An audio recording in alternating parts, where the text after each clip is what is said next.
सगळ्यांना नमस्कार. पत्रकारांना आपल्या सगळ्यांनाच कल्पना आहे की 1 ऑगस्ट 2024 रोजी सुप्रीम कोर्टाने जो निर्णय दिला आणि त्या निर्णयानुसार सर्व राज्यांमध्ये राज्यांच्या धर्तीवर आरक्षण उपवर्गीकरण जाहीर करा आपल्या आपल्या पद्धतीनं, असं सुप्रीम कोर्टाने सांगितल्यानंतर अनेक राज्यांमध्ये ते आरक्षण उपवर्गीकरण जाहीर झालं. तर महाराष्ट्रात त्याची बदल समिती नेमली गेली आणि बदल समितीचा अहवाल नुकताच महाराष्ट्र शासनाला मुख्यमंत्र्यांकडे त्यांनी सबमिट केला. आणि म्हणून हे आरक्षण उपवर्गीकरण लवकरात लवकर व्हावं आणि जोपर्यंत आरक्षण उपवर्गीकरण होत नाही तोपर्यंत महाराष्ट्रामध्ये मेगा भरती होऊ नये अशा प्रकारची मागणी आम्ही सर्वच या ठिकाणी करतोय. आज या प्रेस कॉन्फरन्ससाठी आमचे मातंग समाजाचे महाराष्ट्रातले नेते आहेत, काही चर्मकार समाजाचे आणि वाल्मिकी समाजाचे मंडळी या प्रेस कॉन्फरन्सला या ठिकाणी उपस्थित आहेत.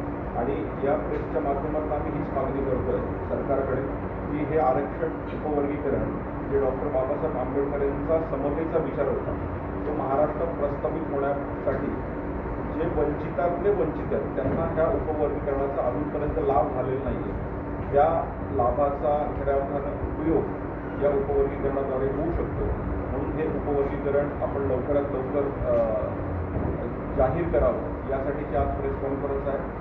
आणि हे उपवर्गीकरण जाहीर करत असताना कुठल्याही समाजावर अन्याय होणार नाही, त्यामुळे याचा इम्पॅरिकल डेटा याचं ॲनालिसिस करून खरं तर हे उपवर्गीकरण झालं पाहिजे.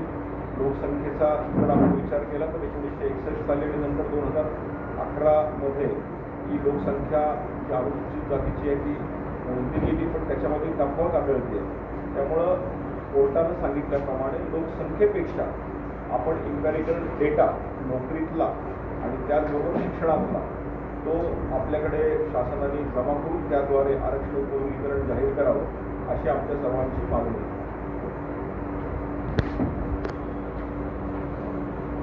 सध्या स्थितीमध्ये महाराष्ट्रात एक प्रचंड मोठं खबरचं आंदोलन सुरू आहे आणि या आंदोलनाच्या माध्यमातून अनुसूचित जातींच्या 59 जातींच्या आरक्षणाचं वर्गीकरण व्हावं अशी भावना या जनमानसाची आहे. यामध्ये या वर्गीकरणाची मागणी घेऊन पुढे जात असताना हे आंदोलन अवघ्या काही महिन्यापूर्वी किंवा वर्षापूर्वी चालू झालेलं नाही. गेल्या 30-40 वर्षापासून या आंदोलनामध्ये अनेकांनी प्रचंड मोठं कष्ट घेतलेलं आहे. अनेक सरकारं यामध्ये येऊन गेली, पण आत्ता सध्या स्थितीमध्ये या मागणीला कुठंतरी न्याय मिळताना दिसतो. शासन अनुकूल आहे आणि आरक्षणाच्या वर्गीकरणाची मागणी ही अंतिम टप्प्यात असताना यामध्ये होणारा हा प्रचंड विरोध आमच्यासाठी फार दुःखद आहे, वेदनादायी आहे. आणि म्हणून याबद्दल जे समज आणि गैरसमज निर्माण केले जातात की या आरक्षणाच्या वर्गीकरणामुळे सामाजिक ऐक्य धोक्यात येईल, यामुळे आमच्या अनुसूचित जातीचं 59 जातींचं जे एकसंघ होते ते तुटतील, अशा पद्धतीचं एक गैरसमज पसरून एक छुपा अजेंडा एका वेगळ्या पद्धतीनं राबवला जातो. आणि माझं सरकारला स्पष्ट विनंती आहे, आव्हान आहे की यामध्ये आपण कुठल्याही पद्धतीच्या दबावाला बळी न पडता या अनुसूचित जातीच्या 59 जातींमधला मातंग आणि इतर सगळ्या उपेक्षित जातींचा निश्चित सर्वे केला पाहिजे. त्यामध्ये तुम्हाला असं दिसून येईल की प्रचंड हलाखीचं जीवन, वाईट अवस्थेतलं जीवन, शिक्षण असेल, सामाजिक प्रतिमा असेल, आर्थिक प्रतिमा असेल, यामध्ये हा सगळा समाज दबला जात आहे, पिचला जात आहे. आणि म्हणून या लोकांना वेळीच हा आरक्षणाचा लाभ नीटनेटका मिळणं अत्यंत गरजेचं आहे. या 59 जातींना असलेलं एकत्रित आरक्षण आमच्यासाठी आजपर्यंत धोका बनलेला आहे.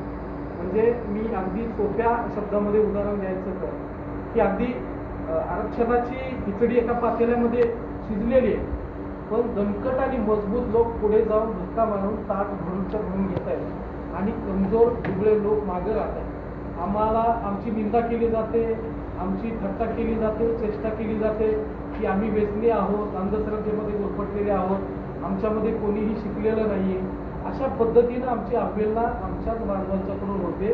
पण हा त्यांचा डाव असून आमच्यामध्ये अशी कुठलीही परिस्थिती सध्या नाही. महाराष्ट्रामध्ये लाखो युवक त्यांच्या पद्धतीनं शैक्षणिक डिग्र्या घेऊन उभे आहेत, पण त्यांना नोकरीची संधी उपलब्ध नसल्यामुळं ते दबत आहेत, व्यसनाच्या नादी लागत आहेत. आणि म्हणून माझी या प्रसंगाने या निमित्तानं शासनानं घेतलेला निर्णय योग्य आहे आणि आम्ही सर्वजण मिळून समाजातले सर्व आमचे सन्माननीय आमदार अमित भाऊ आणि मातंग समाजातले सगळे नेते आम्ही या निर्णयामध्ये शासनाच्या सोबत आहे. शासनाने दबावाला बळी पडू नये अशी आमची शासनाला विनंती आहे.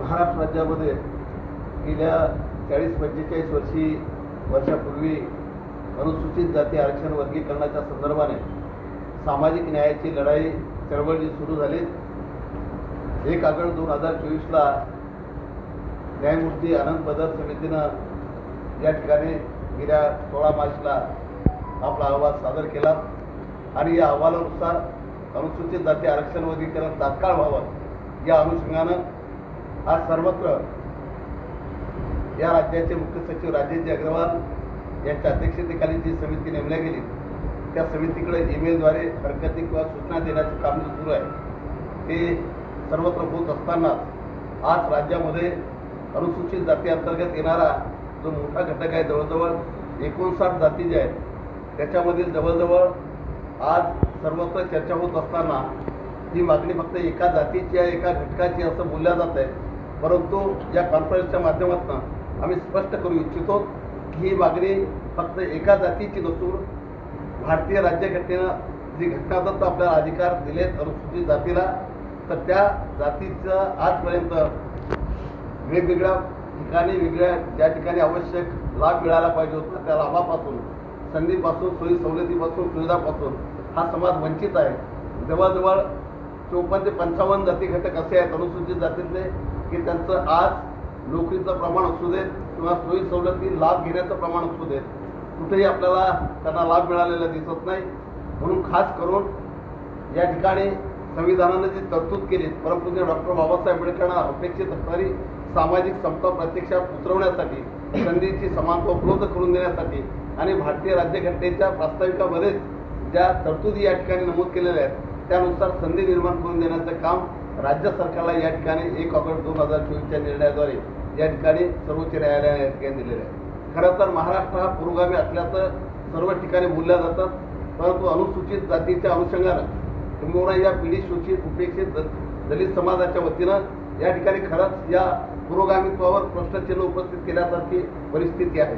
कारण जवळजवळ 5 मे 1975ला म्हणजे 50 वर्षापूर्वी पंजाबसारख्या राज्यानं अनुसूचित जाती आरक्षणाचं वर्गीकरण केलं आणि ही मागणी फक्त एखाद्या समाजातील संघटना नेते किंवा एखादा समाज करत नसून हा संबंध महाराष्ट्रातील उपेक्षित वंचित दुर्लक्षित असणाऱ्या समाज घटकांची ही मागणी आहे.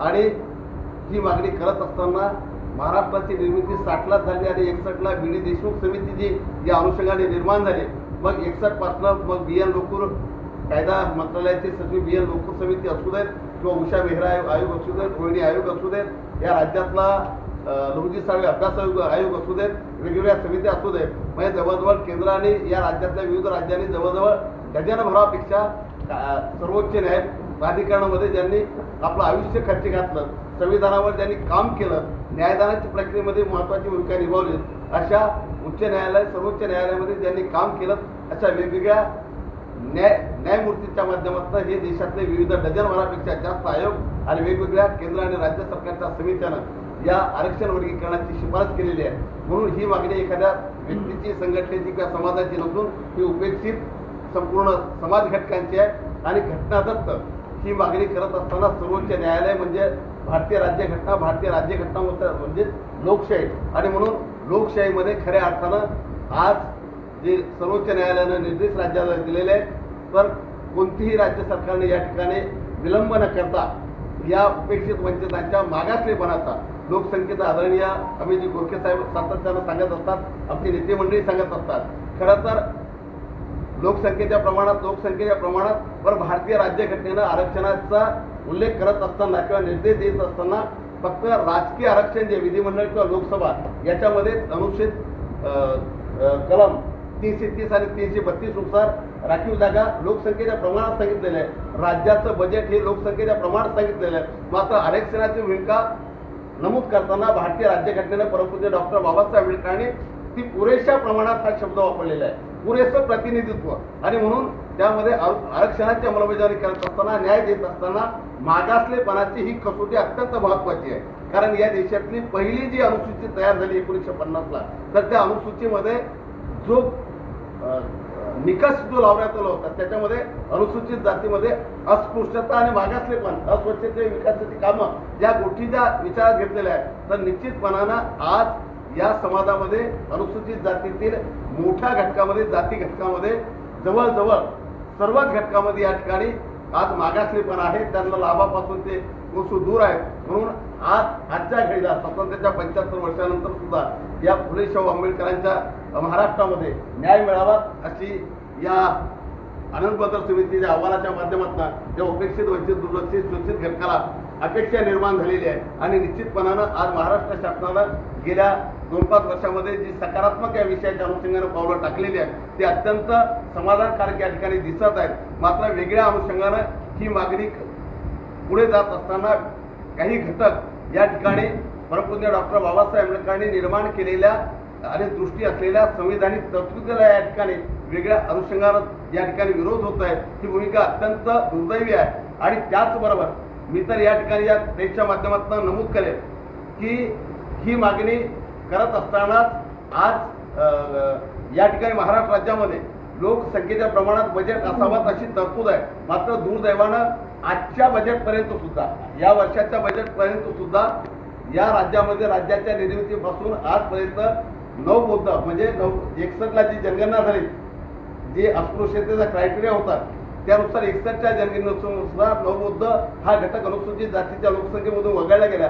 महाराष्ट्रातल्या जवळजवळ सुरुवातीच्या 67च्या निवडणुकीत विधानसभेच्या 15 जागा कमी झाल्या, लोकसभेच्या 3 जागा कमी झाल्या, नंतरच्या निवडणुकीमध्ये जवळजवळ 18 जागा कमी झाल्या, लोकसभेच्या 3 जागा कमी झाल्या. आज महाराष्ट्रामध्ये अनुसूचित जातीची, कारण 3 जून 1990ला जे व्ही.पी. सिंगांचं केंद्र सरकार होतं त्यांनी अनुसूची जे कलम 341 जे अनुसूचीचं, तर त्याच्यामध्ये सुधारणा करून अनुसूचीमध्ये बौद्ध धर्मीय, नवबौद्ध धर्मीय सुद्धा त्याच्यात अंतर्भाव त्यांचा केलेला आहे. आणि म्हणून निश्चितपणानं आज राज्याच्या अनुसूचीमध्ये आज आम्ही सर्वत्र बोलत असताना मीडियाच्या माध्यमातून मी सांगतोय की आज अनुसूचित जातीची महाराष्ट्राची जी यादी आहे आपण 59 म्हणतोय, पण 3 जून 1990ला व्ही.पी. सिंगाने केंद्र सरकारने जे अनुसूचित जातीमध्ये जे नवबौद्ध जे ऍड केले, जे समाविष्ट केले, आजही त्यांची संख्या इथल्या राज्याच्या बजेटमध्ये विचारात घेतली जात नाही. इथल्या लोकसभेच्या, विधानसभेच्या निवडणुकामध्ये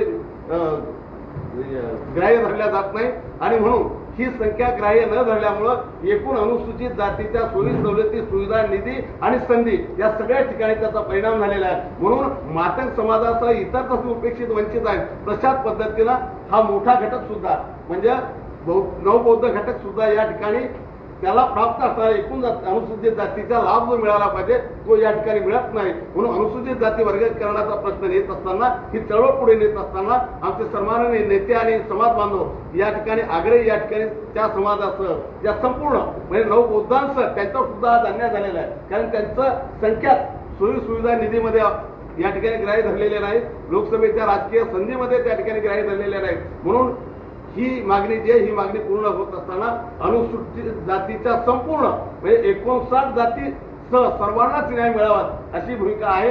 ही मागणी करत असताना ही चळवळ कोणत्याही एखाद्या समाजाच्या विरोधात नाही, कोणत्या एखाद्या घटकाच्या विरोधात नाही आणि कुणावर अन्याय करावा अशी मुळीच या चळवळीची भूमिका नाही. म्हणून निश्चितपणानं परमपूज्य डॉक्टर बाबासाहेब आंबेडकरांचं समतेचं स्वप्न साकार करण्यासाठी, भारतीय राज्यघटनेचं समतेचं आणि समान संधीचं तत्व अंमलात येण्यासाठी या ठिकाणी तात्काळ आरक्षण वगैरे वर्गीकरण व्हावं यासाठी सन्माननीय अमितजी गोरखे साहेब यांनी या राज्याच्या विधान भवनामध्ये अत्यंत चांगल्या पद्धतीने आवाज उठवण्याचं काम केलं. रस्त्यावरची लढाई करत असताना समाजाचे हुशार युवा नेते आदरणीय सचिनजी साठे साहेब आणि इतर समाजातील सर्व विविध संघटनांचे सन्मान्य नेते यांनी अत्यंत ताकदीनं सन्मान्य देखील लढाई लढलेली आहे. आणि या लढाईचा परिणाम म्हणून आज ज्या पद्धतीनं सरकार या ठिकाणी सकारात्मक पाऊल उचलत आहे, फक्त आमच्या सरकारला आपल्या माध्यमातून विनंती आहे की आता याच्यावर अधिकाधिक समित्याचा धोरण घालता किंवा त्याच्यात वेळ न दवडता या ठिकाणी जी एकमेव अडचण किंवा विरोध करण्याची भूमिका या ठिकाणी सांगितली जाते ती भूमिका असे की अनुसूचित जातीमध्ये विघटन होईल ते विलगाववादी होतील, तर असं कुठेही झालेलं नाही. कारण तेलंगणाला झालेलं नाही, तामिळनाडूला झालेलं, पंजाबला नाही, हरियाणा नाही, कर्नाटकला नाही. या राज्यामध्ये जिथं जिथं अनुसूचित जाती आरक्षण वर्गीकरण झालं त्या ठिकाणी कुठेही असं झालेलं नाही. आणि म्हणून आपण सर्वत्र देशामध्ये इतर पाहत असताना हा निर्णय सर्वोच्च न्यायालयाचा आहे. आणि या निर्णयाच्या अनुषंगानं खरं तर मी विनंती करेन शासनाला आमच्या या कॉन्फरन्सच्या माध्यमातून की आपण राजेशजी अग्रवाल शासनाच्या प्रक्रियेचा हा जरी महत्वाचा भाग असला तरी या देशाच्या सर्वोच्च न्यायालयानं 1/2024 जो हा महत्वाचा निर्णय दिला, हा निकाल दिल्यानंतर या देशातल्या विविध संघटना नेत्यांनी जे सर्वोच्च न्यायालयामध्ये त्याला अपील करण्याचं काम केलं, तर या देशाच्या सर्वोच्च न्यायालयानं सर्वोच्च सर्व या वर्गीकरणाच्या संदर्भाने उपस्थित झालेल्या याचिका फेटाळण्याचं काम केलेलं आहे. म्हणून राजेशजी अग्रवाल समितीला आणि शासनाला सुद्धा विनंती करतो की अशा पद्धतीची प्रक्रिया आपण करण्याची आधी, कारण अनुसूचित जाती आरक्षणाचं वर्गीकरण खरं तर शासनाने करायला पाहिजे होतं, पण शासनाने केलं नाही. या देशाच्या सर्वोच्च न्यायालयाला वाटलं की हा घटक उपेक्षित वंचित आहे, याच्यावर अन्याय झालेला आहे, याला न्याय दिला पाहिजे. मग ज्या न्यायालयाने ही भूमिका निषेध केली, ज्यांच्या माध्यमातून न्याय मिळाला, त्यांच्याच माध्यमातून या प्रसंग या प्रश्नावर जी अडचण निर्माण करण्याचं काम झालेलं आहे, तर त्याची सुद्धा कार्यवाही मला वाटतं की राजेशजी अग्रवाल समिती किंवा शासनाला आज जी करायची ती यापूर्वी शासन म्हणजे सर्वोच्च न्यायालयाच्या स्तरावर न्यायालय स्तरावर निपटारा करण्याचं काम झालेलं आहे. म्हणून कुठलाही विलंब न लावता तात्काळ आरक्षण वर्गीकरण करावं, अशा पद्धतीची या ठिकाणी कळकळीची या कॉन्फरन्सच्या माध्यमातून विनंती करतो.